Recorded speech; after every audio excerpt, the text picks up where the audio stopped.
इस वीडियो में हम 5 लाइफ एडवाइस के बारे में बात करेंगे जो मुझे काफ़ी इंटरेस्टिंग और प्रैक्टिकल लगता है। ऐसा नहीं है कि आपने इसे खुद पहले कभी नोटिस नहीं किया होगा, आपने भी इन चीज़ों को महसूस किया होगा ही। हाँ, शायद कभी विचार ना किया हो इन पर। आज ऐसी ही 5 एडवाइस के बारे में सुनेंगे। इसे ओरिजिनली शेयर किया था केविन केली ने। जिन्हें मालूम नहीं है, Kevin Kelly is the cofounder of Wired magazine. उन्होंने कुछ किताबें भी लिखी हैं, बहुत न्यूयॉर्क टाइम्स बेस्ट सेलिंग के लिस्ट में भी रहा है। और सबसे इंपॉर्टेंट चीज़, he has been an avid traveller. और ट्रैवलिंग का सबसे अच्छा चीज़ है, आपको इम्प्रोवाइज़ बहुत करना पड़ता है। बहुत कुछ ऐसा होगा आपके साथ जो आप प्लान नहीं किए होगे और आपको ऑन द स्पॉट उसे टैकल करना होता है। There is high unpredictability. इससे आपकी एक्सपीरियंस काफ़ी रिच होती है। आप एक ब्लूप्रिंट में ज़िंदगी नहीं जीते हो। और ऐसी ही हैं केविन केली। तो ये एडवाइस उन्हीं के द्वारा शेयर किया गया था जो मैं यहाँ आपसे शेयर कर रहा हूँ। ये कोई ट्रैवलिंग एडवाइस नहीं है, just general practical life advice. और ध्यान रहे, ये एडवाइस है, कोई लॉ नहीं। अगर आप पे फिट नहीं बैठता है तो you can ignore and try another. Number 1, always demand A deadline. किसी भी काम को शुरू करने से पहले या किसी दूसरे से काम लेते वक्त भी हमेशा डेडलाइन ज़रूर मांगना चाहिए। यूजुअली कॉर्पोरेट वर्ल्ड में तो काम के साथ डेडलाइन आता ही है, लेकिन अगर आप अपना काम भी कर रहे हो या कोई क्रिएटिव काम भी कर रहे हो तो वहाँ भी डेडलाइन होना आवश्यक है। डेडलाइन यानी लास्ट डेट ऐसे तो बोझ की तरह लगता है हमें। ज़बरदस्ती असाइनमेंट्स और होमवर्क्स करते करते, जो कि यूजुअली लोग लास्ट डेट के 2 दिन पहले ही शुरू करते हैं, ऐसे में हम हमेशा विश करते हैं कि काश डेट एक्सटेंड हो जाए, बढ़ जाए।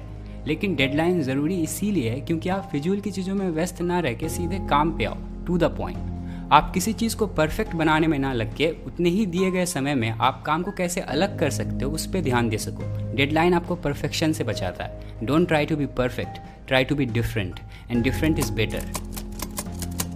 Number 2, to be interesting, be interested. आज सब लोग इंटरेस्टिंग दिखना चाहते हैं और आज की ही बात नहीं है, ये हमेशा से ही होगा। लोगों के बीच हर कोई चाहता है कि उसे अटेंशन मिले, लोग उसे अप्रोच करें, उसके कंपनी को एंजॉय करें, वो इंटरेस्टिंग मालूम हो बाकी लोगों के लिए। आज तो ऑनलाइन हर कोई इंटरेस्टिंग बनना भी चाहता है। वैसे ऑनलाइन का तो पता नहीं मुझे, लेकिन रियल लाइफ में अगर आपको इंटरेस्टिंग बनना है तो आपको इंटरेस्ट लेना भी होगा दूसरों पे, जेन्युइन इंटरेस्ट। कोई कुछ बताए तो ध्यान देना, गौर करना, ऐसे सवाल पूछना जिससे बताने वाले को और भी इच्छा हो बताने की। जितना आप दूसरों में इंटरेस्ट लोगे उतना ही वो आप में भी लेगा, आपको सुनना पसंद करेगा। वरना यूजुअली हम बस वेट करते हैं कि कब दूसरा बोलना बंद करेगा कि मैं शुरू करूं। लेकिन अगर आपको इंटरेस्टिंग बनना है तो you have to be interested. Number 3, to make something good just do it, to make something great just redo it. किसी भी चीज़ को दोबारा करना बहुत ही अंडररेटेड है। इतना कुछ किया जा सकता है कि किसी चीज़ को दोबारा करना व्यर्थ मालूम होता है। लेकिन बहुत सी ऐसी चीज़ें हैं, अगर आप उसे रिपीट करो, दोबारा करो, तो आपको बहुत चीज़ें समझने और जानने को मिलेंगी जो आपने पहली मरतबा ध्यान नहीं दिया होगा। और ऐसी चीज़ों को फिर से करना बोरिंग नहीं होता है, बल्कि रिवीलिंग होता है, खुलासा होता है, जो कि पहली मरतबा उन चीज़ों पर ध्यान जा ही नहीं सकता है। किसी अच्छी फिल्म को दोबारा देखना, किसी किताब को फिर से पढ़ना, और सबसे इम्पॉर्टेंट है किसी काम को फिर से करना, बेहतर करना। जितनी इंपॉर्टेंट इन्वेंशंस हो या फेमस पेंटिंग या कोई नॉवेल हो, ज़्यादातर केसेस में उस काम के बेहतरीन होने का कारण यह है कि उन्हें बार बार किया गया, बेहतर बनाया गया। डाविंची को ही देख लो, मोनालिसा को बनाने में उन्हें 7-8 साल लग गए, जबकि पेंटिंग बड़ी साइज की है भी नहीं। इनफैक्ट जब वो मर गए थे तभी वो कमीशन वर्क उनके ही पास था। जहाँ जाते थे वो उसे लेके जाते थे। किस तरह से और इस पर ब्रश स्ट्रोक लग सकता है, कैसे स्माइल को और मिस्टीरियस बनाया जा सकता है, कैसे आँख को ड्रॉ किया जाए जिससे देखने वालों को ही हमेशा फॉलो करे। काफ़ी लेयर्स पे काम हुआ है उस पर। इसीलिए to make something good just do it, to make something great just redo it, redo it, redo it. The secret to making fine things is in remaking them. बस ध्यान रहे कि आप रीडू के नाम पे परफेक्शन को चेंज करने मत लगना, क्योंकि डाविंची खुद भी इस चीज़ का शिकार थे। He is the most famous victim of perfection. Painting में ज़्यादा समय लगने का उनके लिए एक कारण ये भी था। डाविंची ने पेंटिंग्स तो बहुत बनाई, लेकिन सारे अधूरे ही छोड़ दिए। बस अपने लाइफ टाइम में 12 ही पेंटिंग्स कंप्लीट की। Number 4, separate the process of creation from improving. हम जब भी कोई काम करने बैठते हैं, कोई फ़र्क नहीं पड़ता कि आप एक स्टूडेंट हो या कहीं काम कर रहे हो या फिर कोई क्रिएटिव काम ही क्यों ना हो, पहली मर्तबा आपको बिना किसी झिझक के उस काम को करना चाहिए।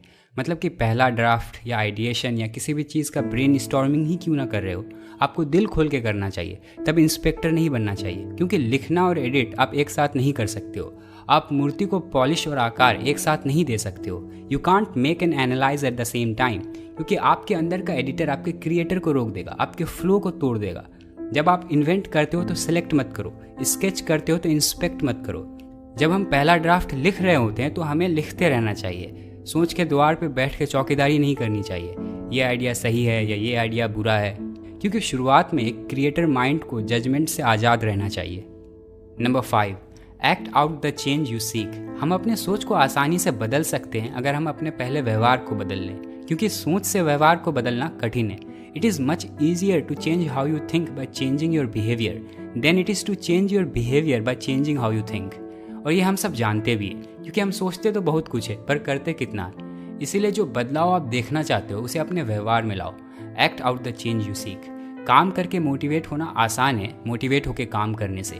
आपको अपनी सफलता से जितना हौसला मिल सकता है, चाहे शुरुआत में वो छोटी ही क्यों ना हो, उतना आपको किसी बड़े आदमी के कही सुनी बातों से नहीं मिल सकता है।